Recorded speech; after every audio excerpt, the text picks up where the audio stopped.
Welcome to Tech Insights with Brian Cochran. We're here every Tuesday at 6 p.m.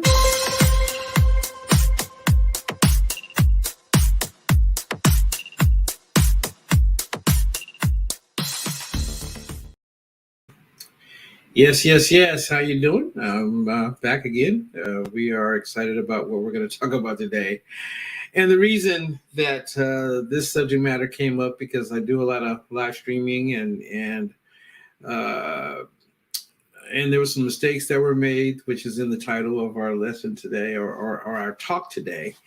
And there's some things that went wrong on both sides and things that I want to help you if you plan on doing a live stream.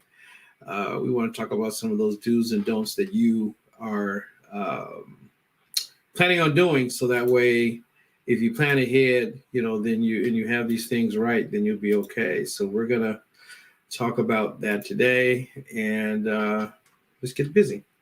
This is Brian again. Thank you so much for tuning in. We're here faithfully every week.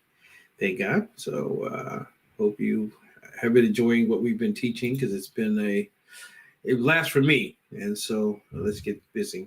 So we're going to start with a list of do's to do. And then as we talk about that, I kind of interject some of the things that happened with a couple of events that happened this past weekend.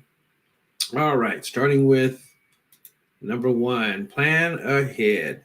Even though you may be planning for your event, also include your technical people, because if you don't plan with them, that certain things that we could be ready for ahead of time, we have to wait till the last minute to try to put it together, that everybody's panicking. And so one of the challenges that I had over the weekend, that thank God they did plan ahead, and then certain little things that they forgot about, which we'll get into in a minute, that there's an old saying that I say, those that fail to plan to fail. And so if you want a great event, you want people to be blessed, you want your outcome to be that folks were able to tune in, and folks even at their event, that you have it ready for them. One event, I didn't know that there was going to also be, that was going to be virtual only, and I didn't realize that there was going to actually be an in-house audience as well. So we're trying to scramble to put it together so we have audio inside. I didn't bring the right cords because I didn't know.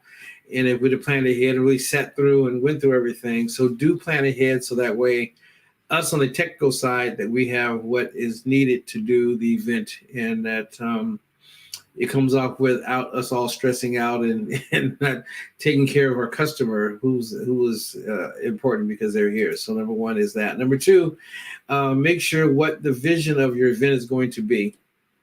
And, again, as you're making your plan, there's a vision that, if you're a church or, some type of ministry, that God has given you a vision, and in that vision, you write the vision, make it plain, write it upon tablets, a day that really can take it and run with it. And that vision of what you want the total outcome to be, if that's, having one of the events that we did, we talked about doing it one way as far as streaming, and then because we really didn't talk about it, I kind of did it like a Zoom because they wanted to incorporate the people to be able to be a part. So the challenge with doing a regular broadcast, which we talked about before, go back to one of the earlier videos when we go through. I can't remember what lesson it is, but it's about how the difference between webcasting and streaming and web conferencing. And so in talking about that, because we kind of combined it, it kind of messed with the flow a little bit, and it drove me crazy a little bit. And so either you do one or the other, or because one of the things that happened too, that if we'd have known ahead of time in the planning, that they talked about it, so they use Zoom, right? And so in the Zoom portion, I'm like going, well, we could do that too, so that way people won't be confused. And so what ended up happening was the people that got on Zoom thought it was the same system. So because the vision wasn't clear, it was kind of muddled just a little bit, understood what they wanted to do. But because when they were walking through, a lot of folks that were on Zoom was expecting it to be on Zoom again, and they didn't realize that they needed to also add it to, add more information for folks to tune into the next link, which is a separate link that we sent out as well. Number three, how people are going to register. One of the things that you need to do, just like when you have visitors come to the church, you want to have a pre-registration of some kind. And one of the things that didn't happen with one event, they didn't pre-register, so people couldn't find where it was. They didn't have some other things in place, so they didn't know how many people were going to tune in, and even if it was worth doing, because sometimes even though you may want to stream, but if nobody registers, then you can shift the meeting a little bit to make it more of a physical meeting and making sure those people are taken care of. And then those that are virtual, if they don't register, then nobody's going to be online anyway. You still stream it if you want to, but at the same time, the emphasis on this one event was to be streaming, and then secondary was the other. But the way it was portrayed, and the way, because of the lack of planning ahead, the lack of understanding the vision of and the process of how to put together an event, a virtual event, it struggled. So I want to share that up front, that make sure you have a clean vision, make sure everyone that's a part of the team, the media team, the video team, are a part of the process. So that way we on the technical side, which is what I said earlier, I'm repeating myself again on purpose, that we on the technical side we'll understand what you're doing technically, so that way we know again what to plan ahead, because we understand what the vision is, and because we did the planning, we have greater opportunity for success.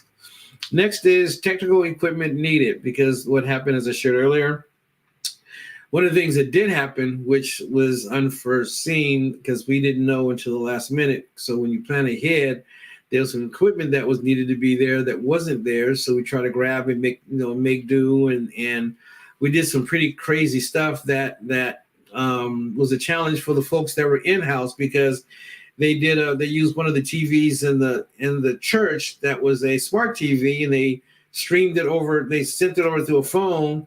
But the problem is there's a delay. So what happens is like when the praise and worship was on, for instance, because we didn't plan ahead, that by the time we got the virtual song was done online, we had to cut short the song in-house because there was a delay. And because of the delay, folks that were in-house didn't get the blessing because we didn't do it the right way. So we need the technical equipment, so that way if we know in advance what to do, and we can do it in advance, and that way we can be online, we can be doing it, streaming it here, and with a delay, it's no problem. But because we got it, because we have the right equipment to do it, then that way there wouldn't have been a blemish that we ended up having because of the delay that we had, and we try to do it backwards just to salvage the event.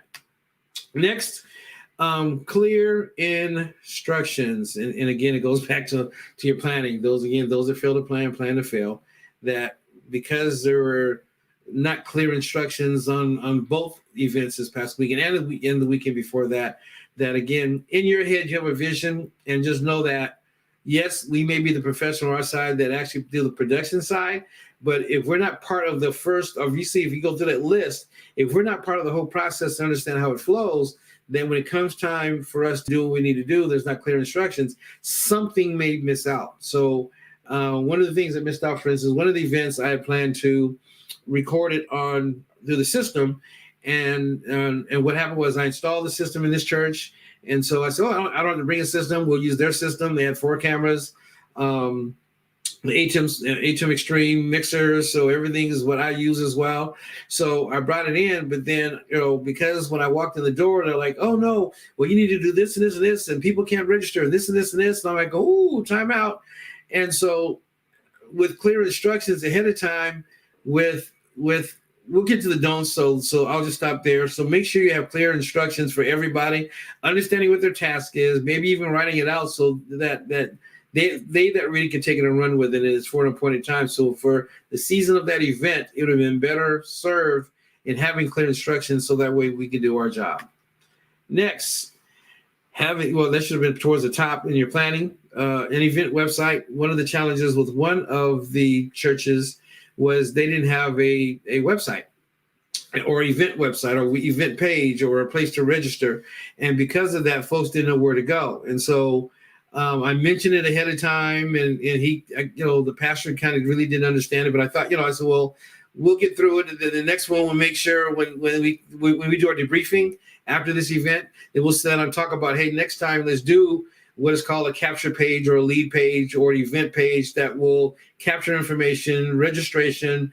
You'll know who's coming. They'll know the information. They'll get the link for the event, or the link will automatically come when they register. So that way, because you have an option of either, depending on the system that you use, that when they register, they automatically get the link for the event as well as instructions for the event. And then if you have the right system, event system, there's follow-up emails that come along to give more instructions that you plan ahead, put them in what is called an autoresponder that automatically, a day before, 2 days before, 5 days before, 10 days before, whatever. But having that with the lead page will help organize your event and help it to be professional and structured, where your attendees, who are the most important part, and God, if you're doing it to the Lord, but your attendees, who are the most important special guests, VIPs, we want to make sure they have all the information for them to be able to attend this wonderful event that they're taking the time out. Either they paid for or it's free, doesn't matter.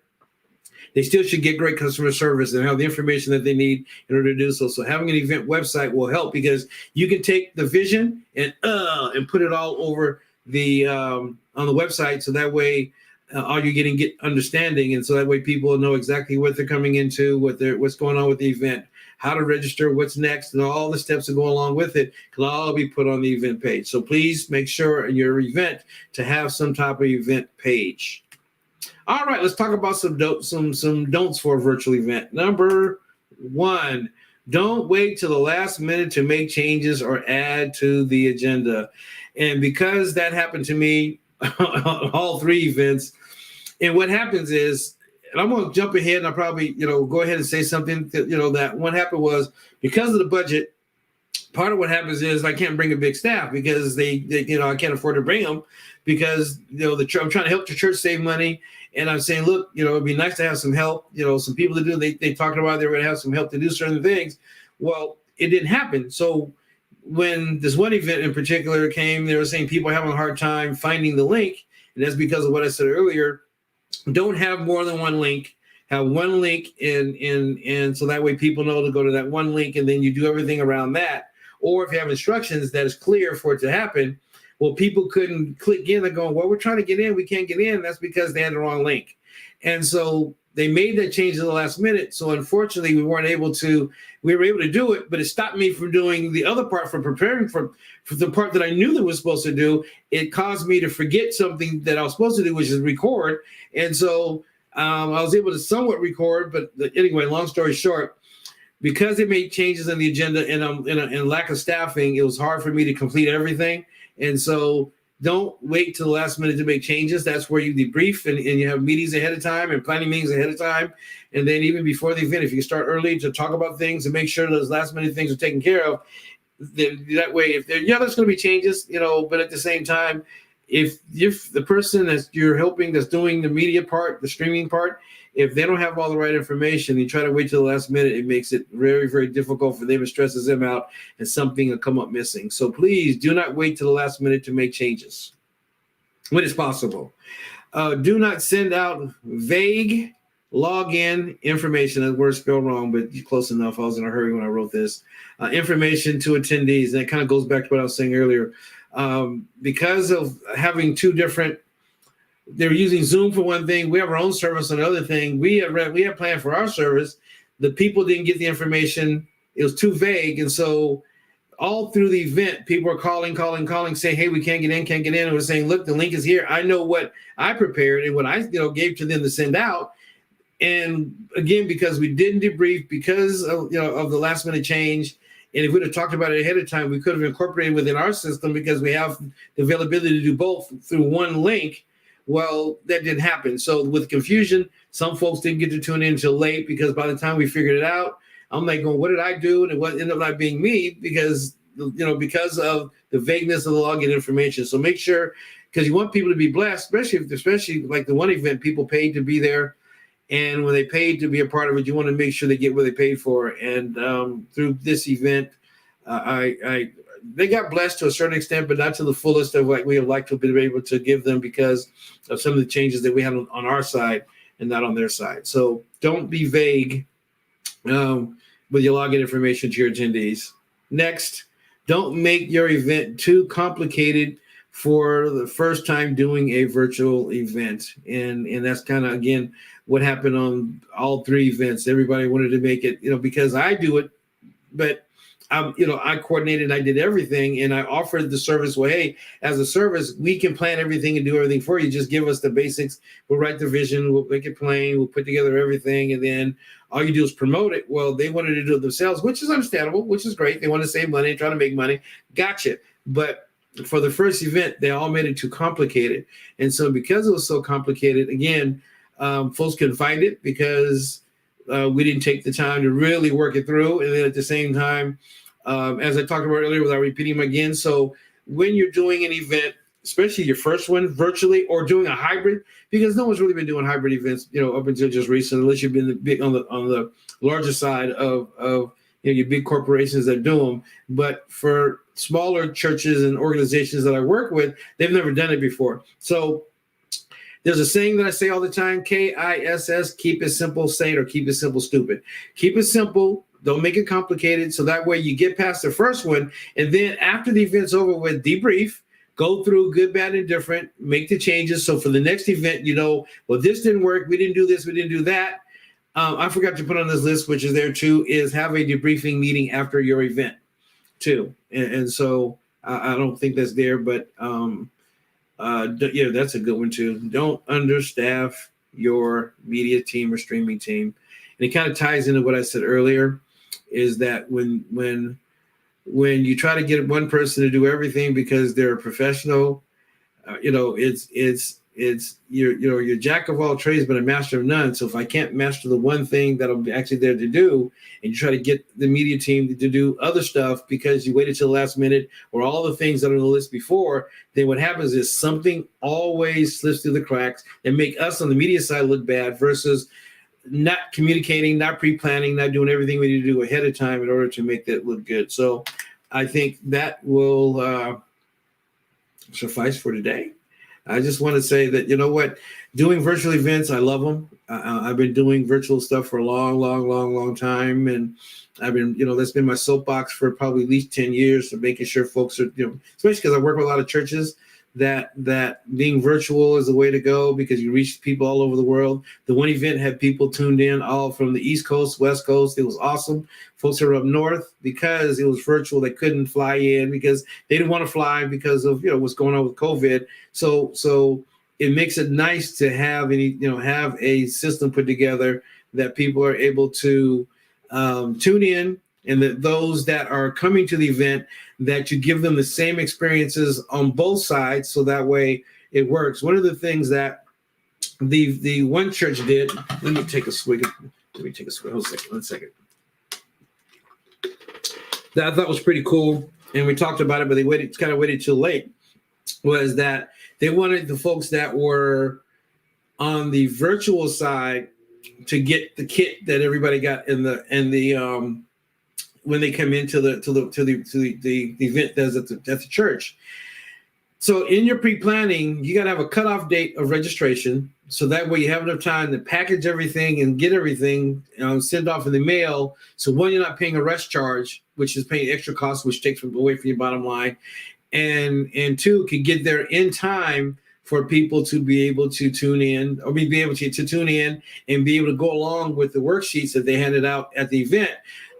Some got them late because they were on the East Coast and they waited too late. But in your planning and your pre-planning, if that's part of what you plan on doing, which I think is a good idea, because you want them to have the same experience. You don't want to penalize them because they're coming late. Because they're doing it virtually, but you also want to honor them, and they paid the same amount of money for virtual than they did on the in-house. And so you want to make sure you give them the same exact experience. So if you plan, then you'll fail less. And if you continue to go through and communicate with your media team, if there's any changes, your team may talk about it. And if the media is not, your media department, who the company you're using is not part of the process. So what happens is the day of the show, because you didn't include us on the tech side, then guess what happens? Things come up missing, things come up short.